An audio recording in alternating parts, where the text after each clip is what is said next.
everybody, and welcome back to Will's Mountain Homestead. My name is Wendy, and it snowed, guys. First snow of the season, so I brought you outside for the intro here.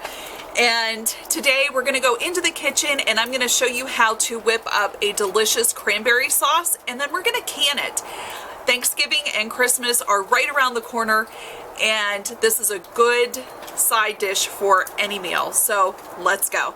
Before we get started, get a metal spoon and place it in the freezer. You want to do this because we are performing what is called a sheet test to know if our cranberry sauce is gelled at the point or thick enough where we want it.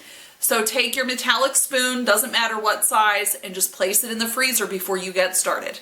This recipe requires fresh or frozen cranberries. So grab yourself quite a few bags of these because we need 8 cups of those for this. Now you can can this in pints or half pints and it will all be the same processing time, and this will be water bath canned. So go ahead and get yourself 8 cups of fresh or frozen cranberries. To a large stock pot, you want to add 4 cups of water and 4 cups of sugar. 1, 2, 3, 4. You want to stir this and then bring it to a boil and boil it for 5 minutes. You want all of that sugar to dissolve in the water.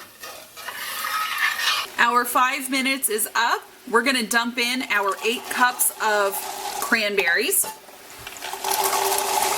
And if you're wondering, it is just shy of 3 bags of the store-bought here.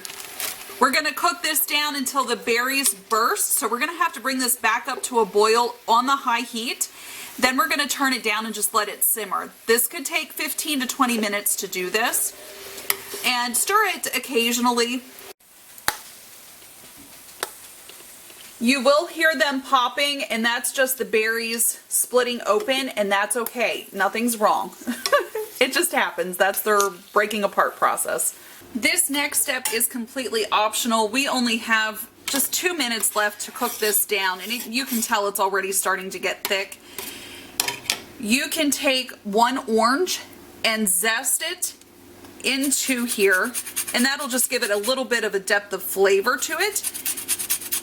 But you want to do this right as it's finished boiling. You don't want to do it too soon. So right when only it has a minute or 2 left of cook time. For the sheet test, take your frozen spoon, dip it into the mixture, and see how it's staying on the spoon.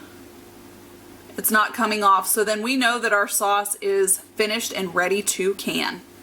To fill our jars, you want 1/4 inch of headspace.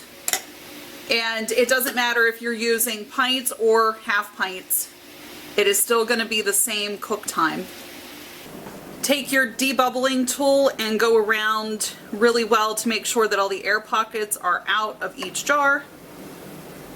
And look at how nice that's gelled on the tool here. Take a wet rag, go around the rim of your jar, making sure to get all of that sauce and debris off of the rim.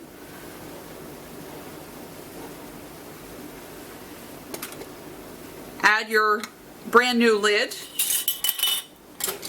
and then fingertip tight, guys. That's it. And then into the water bath canner they go.